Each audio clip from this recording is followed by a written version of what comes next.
The Grinch, the original. Yes. Boris Karloff. Yes. And it's based on the Dr. Seuss. Dr. Seuss and the guy from the Warner Brothers. Chuck Jones. Chuck Great Jones. Chuck Jones. So you had a combination of Chuck Jones, Dr. Seuss, and Boris Karloff. And Boris Karloff, of course, legendary horror actor.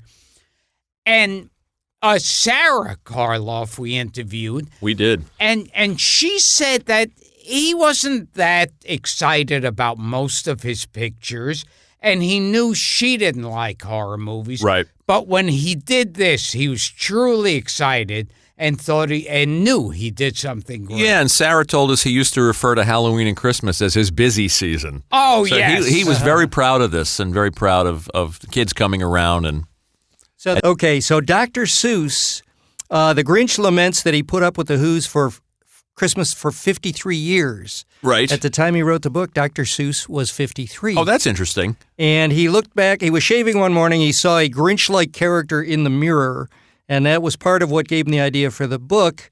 And his stepdaughter said years later, I always thought the cat in the hat was Ted's good side, and the Grinch was his bad side. And to cap it off, he drove a car with a license plate that read Grinch. That's very cool. Isn't that funny? Now, I had heard that Ted Geisel, that Dr. Seuss, had his name removed. And I have you look this up at some point, that he had his name removed from an early production, that he was reluctant to do this because he had been burned by Hollywood. Well, they worked on him for a number of years. He was, I think, in 57 or something. Well, he and Chuck Jones had earlier. history because they'd worked on films on animated films in the Army together. Oh, I didn't know. So it was Chuck Jones who persuaded his old pal Chuck Jones who persuaded him to do it. Right.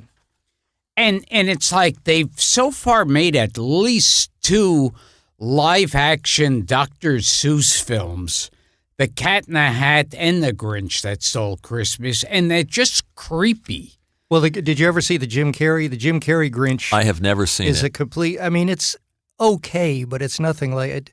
The thing about Boris Karloff, for all his fame as a horror actor, there's a lot of heart there. I mean, in The Grinch, you can really get the feeling. You don't get that so much from the Jim Carrey version. Yeah.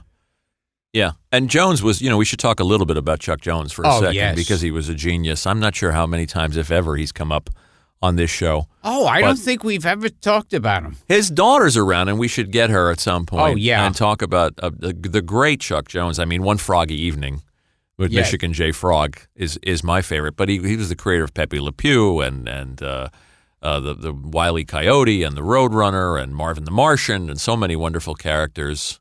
And it's true that the Grinch is the work of 3 geniuses. Yes. Of 3 masters collaborating. And when you watch the magical Grinch, result. You could definitely see that Warner Brothers style.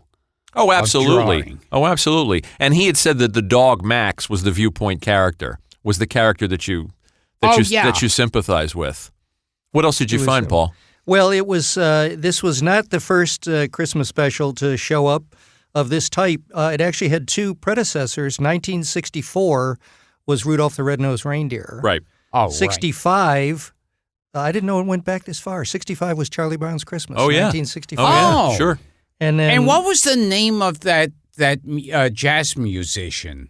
Vince Guaraldi. Yeah, that music's wonderful. Yeah, that really, I mean, both the show and the music stand up incredibly well 51 years now. Whenever you hear that music, you go, oh, Charlie Brown. Yeah, absolutely. Private Snafu was the name of the cartoons, a goof-up soldier that Warner's made, that Chuck Jones and Dr. Seuss did together in the Army.